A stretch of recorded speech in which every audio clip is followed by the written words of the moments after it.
புது வாழ்வு தந்தவரே, புது துவக்கம் தந்தவரே, புது வாழ்வு தந்தவரே, புது துவக்கம் தந்தவரே.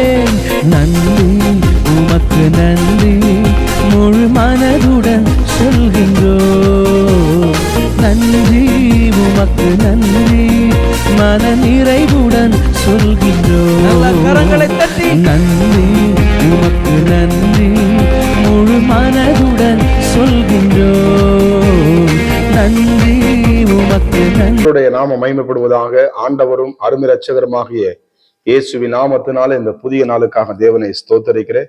நாம் கண்களை மூடி ஜெபம் பண்ணுவோம். பரிசுத்த ஆவியானவரே எங்களோடு பேசுங்கப்பா, இயேசுவின் நாமத்தின் பிதாவே. ஆம். எடுத்து வாசிப்போம். யாத்திராகமம் 27ஆம் அதிகாரம், அதுல 20 21 வாசிப்போம். 20 குத்து விளக்கு எப்பொழுதும் எரிந்து கொண்டிருக்கும்படி இடித்து பிழிந்த தெளிவான ஒலிவ எண்ணெயை உன்னிடத்தில் கொண்டு வரும்படி இஸ்ரவேல் புத்திரருக்கு கட்டளையிடுவாயாக.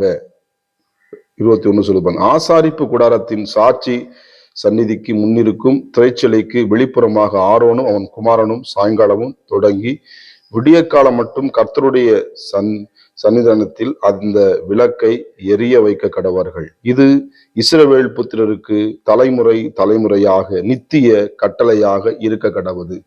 கர்த்தருக்கு மகிமை உண்டாவதாக. எனக்கு அருமையான தேவனுடைய பிள்ளைகளை, இந்த இடத்துல ஆண்டவர் ஆசாரிப்பு கூடாரத்துக்கு உண்டாக்கும்படி மோசைக்கு தேவன் அளவுகளை கொடுத்து அதை கட்ட சொல்றார். அப்ப அந்த குத்து விளக்கு என்று எழுதப்பட்டிருக்கிறது. அது எப்போது என்ன பண்ணணுமா?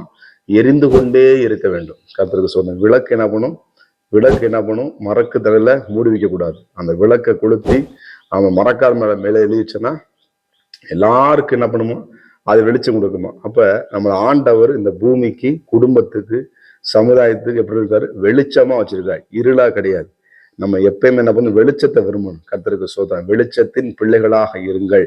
கர்த்தருக்கு மகிமை உண்டாவதாக. வெளிச்சத்தின் அப்ப அந்த உன்னுடைய வெளிச்சம் இருளாகாதபடிக்கு எச்சரிக்கையாயிரு. அப்ப ஆண்டவர் இது தலைமுறை தலைமுறையா உனக்கு என்ன பண்ணும்? இருக்கணும். அப்ப அந்த தீபம், அந்த விளக்கு என்ன பண்ணும்? எரிந்து கொண்டு இருக்க வேண்டும். கர்த்தருக்கு மகிமை உண்டு. அப்ப ஒரு தேவனுடைய பிள்ளை, ஒரு கிறிஸ்துவ வாழ்க்கை என்பது என்ன பண்ணும்? எரிந்து அது செயல்படுகிற ஒரு வாழ்க்கையா இருக்கு. மந்த நிலைமையில இருக்கக்கூடாது. அது என்ன பண்ணும்? ஸ்டன்னாகி ஒரு இடத்துல தேங்கி இருந்துச்சுன்னா என்ன பண்ணும்? பாசம் பிடிச்சு என்ன பண்ணும்? ஒரு மாதிரியா துர்நாற்றம் எடுக்க ஆரம்பிக்கும். அப்ப நம்முடைய வாழ்க்கை ரொட்டீனாக ஒவ்வொரு நாளும் தேவனுக்காக நம்ம என்ன பண்ணும்? ஓட வேண்டும். பரிசுத்தமாகிறவன் இன்னும் பரிசுத்தமாகட்டும். தேவன் பரிசுத்தமுள்ள தேவனாக இருக்கிறார். ஆனா தேவன் நம்ம பார்த்து சொல்ற, நீ பரிசுத்தமாட்டியா போதும், அப்படி இல்லை, பரிசுத்தமாட்டி இன்னும் பரிசுத்தமாக ஜெபிக்கிற ஆண்டவரே. இல்ல, இந்த ஜெபம் பார்த்தா இன்னும் ஜெபம் பண்ணு. இல்ல ஆண்டவரே, அந்த கருத்துல உண்மையா இருக்கேன். இல்ல, இந்த உண்மை பார்த்தா இன்னும் அதிகமாக என்ன பண்ண செயல்பட வேண்டும் என்று தேவன் விரும்புகிறார். கர்த்தருக்கு மகிமை உண்டாவதாக. அந்த தாவீது பாத்தீங்கன்னா, கர்த்தருக்கு ஸ்தோத்திரம். அவர் ஒவ்வொரு நாளும் ஆண்டவரே நீதான் எனக்கு பலனு, நீதான் எனக்கு கோட்டை, நீதான் எனக்கு தஞ்சம் சொல்லிக்கும் பொழுது எத்தனை இடங்கள் சறுக்கலாய் விழுகிறான். மறுபடியும் தேவ சமூகத்தை விழுந்து என்ன பண்றான்? ஆண்டவரே பாவத்தை மன்னின்னு சொல்லிட்டு என்ன பண்றான்? அறிக்கை செய்து அந்த ஜெபத்தை அவன் தொடர்ந்து செய்கிறதை நாம் பார்க்க முடிகிறது. ஆண்டவரை ஆராதிக்கிறதை நம்ம என்ன பண்றது? பார்க்க முடிகிறது. எனக்கு அருமையான தேவனுடைய பிள்ளைகளே, அருமையா ஆண்டவரை ஆராதிக்கிறதுலையும் தேவனை தேடுகிறதுலையும் அவன் இருக்கும் பொழுது என்ன பண்ணும்? ஆண்டவர் மேல அவனுக்கு கொள்ள பிரியம். எப்படியாவது ஏசப்பாவுக்கு என்ன பண்ணும்? நல்ல ஒரு ஆலயத்தை கட்டணும்னு சொல்லி. ஆனா பாருங்க, ஆண்டவர் பாருங்க, ஸ்தோத்திரம். ஆண்டவர் பாருங்க எவ்வளவு ஞானமாக இந்த தாவீதை வழிநடத்தினார் பாருங்க.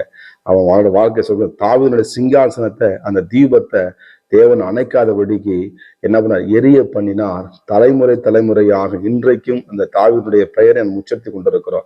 எனக்கு அருமையான தேவனுடைய பிள்ளைகளே, நம்முடைய விளக்கு, நம்முடைய தீபம், நம்முடைய ஜெப வாழ்க்கை, நம்முடைய வேத வாசிப்பு, நம்முடைய தேவனுக்காக பரிசுத்தம் ஆளுகிற வாழ்க்கை அப்படியே நின்று தேங்கி விடக்கூடாது. மற்றவர்களுக்கும் அது வெளிச்சம் கொடுக்கிற நபராக நீங்கள் நானும் காணப்பட வேண்டும் என்று தேவன் விரும்புகிறார். அது என்னவா சொல்றார் ஆண்டவர் பாருங்க, இது நித்திய கட்டளையாக இருக்க கடவுள். ஆண்டவருக்கு கட்டளையாக கொடுக்குறாரு. ஏன்னா நித்திய கட்டளையாகவே. ஆமா, ஜெபிச்சுதான் ஆகணுமா? ஜெபிக்காம ஒன்றும் செய்ய முடியாது. ஜெபிச்சா நல்லது. ஜெபிச்சா அவன் வாழ்க்கையில அற்புதங்களை ஆண்டவர் செய்ய வல்லவராக இருக்கிறார். ஜெபிக்கணும், கட்டாயம் ஜெபிக்கணும். ஆமா, சாப்பிடணும்னு சொன்னா சாப்பிடலாம், பரவாயில்ல, சாப்பிடாம உயிர் வாழ்ந்துலாம் அப்படின்னு சொல்ல முடியுமா? சாப்பிட்டு தான் ஆகணும். சாப்பிட என்ன நம்ம சரிதான், களைச்சு போகும், சோர்ந்து போகும், தண்ணி உடம்பு ட்ரை ஆகும். அப்ப இந்த சரீரத்துக்கு என்னென்ன ஆகாரம் அதெல்லாம் கரெக்டா சாப்பிடுறோமோ, அதே மாதிரி நம்முடைய உள்ளான ஆத்மாவையும் நம்ம சரியா கவனிச்சு அதை வெளிச்சத்தை நோக்கி பயணம் செய்கிறதாக, தேவனுக்கு நேராக நடக்கிற உள்ளான மனுஷனை சரியான விதத்துல நம்ம தேவனுக்கு முன்னிறுத்தும் பொழுது நம்முடைய வெளிச்சம் அநேகருக்கு ஆசீர்வாதமா இருக்கும்படி தேவன் வைக்கிறார். கர்த்தருக்கு மகிமை உண்டாவதாக. இனிமேல் வாழ்க்கையில இருளுக்கு இடம் கொடுக்காதீங்க, சத்துருக்கு இடம் கொடுக்காதீங்க. ஜெப வாழ்க்கை தடை பண்ணுகிற எந்த காரியமா இருந்தாலும் அதை ஒதுக்கி விட்டு, நான் ஜெபத்துக்கு தான் முக்கியம் கொடுப்பேன், என் ஆண்டவருக்கு முக்கியம் கொடுப்பேன், என் ஆண்டவர் ஆராதிக்கிறதே எனக்கு முதல்ல, என் வாழ்க்கையில என் ஜெபங்களை இந்த நாள்ல நான் நிர்மலமா இருப்பது ஆண்டுடைய மாபெரும் கிருபை என்று சொல்லி தேவ சமூகத்தில் ஒப்பு கொடுங்க. இதெல்லாம் ஆண்டவர் யாத்திராம பாத்தீங்கன்னா இந்த மோசையிட்ட சொல்லி இதெல்லாம் எச்சரிக்கையா நீ செயல்படு, கவனமாக செயல்படு, அளவுக்குலாம் கரைச்சவ செயல்படார், இதெல்லாம் கரெக்டா இணைக்கன்னு சொல்லும் பொழுது ஆசாரிய குடத்தை அழகாக டென் பண்ணி அண்ணன் பண்றான். அந்த மோசை செய்கிறதை பார்க்க முடிகிறது. அந்த உடன்படிக்கை பெட்டியாக இயேசு கிறிஸ்து அன்றைக்கு அங்கிருந்தாரு அந்த பெட்டிக்குள்ள. இன்னைக்கு நமக்குள்ளே வாழ்ந்து கொண்டிருக்கிற இயேசு, இந்த பரிசுத்த ஆவியானவர் உங்களுக்குள்ள எரிந்து கொண்டிருக்கிறார். யோவான் ஸ்நானகன் இந்த பூமியில எரிந்து பிரகாசித்தது போல நீங்களும் உங்க வாழ்க்கையில எரிந்து பிரகாசிங்க. நிச்சயமா உங்க வாழ்க்கையில பிரகாசிக்கப்படுகிற தேவன் உங்களோடு கூட இருக்கிறார். சோமனோமா பரிசுத்த தேவனே, இந்த நாளுக்காக நன்றி ஆண்டவரே. எங்கள் தீபம், எங்களுக்கு கொடுக்கப்பட்ட வாழ்க்கை, எங்களோட குடும்பத்தை நாங்கள் சரியாய் வழிநடத்த வெளிச்சத்தின் ஆவியானவர் எங்களை வெளிச்சத்தின் பாதையில் நடத்தி செல்கிறாக. இருளை கொண்டு வருகிற சத்துருவின் கிரிகள் காரிருள் ஜனங்களை மூடும் என்று எழுதப்பட்டிருக்கிறது. கர்த்தருடைய ஆவி உண்மையிலே உதிப்பார் என்பதற்கு அந்த வார்த்தையின்படி உடைய பிள்ளைகளின்படி நீதியின் சூரியன் உதித்து உடைய பிள்ளைகளை ஆண்டவரே வளரச் செய்வீராக. இயேசுவின் நாமத்தின் பிதாவே, ஆமென். God bless you. கர்த்தர் உங்களை ஆசீர்வதிப்பாராக.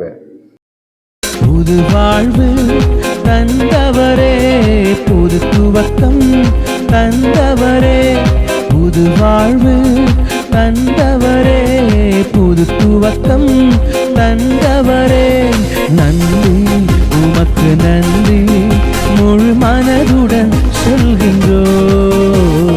நன்றி உமக்கு நன்றி மன நிறைவுடன் சொல்கின்றோம். கரங்களை தட்டி நன்றி உமக்கு நன்றி முழு மனதுடன் சொல்கின்றோம். நன்றி உமக்கு நன்றி மன நிறைவுடன்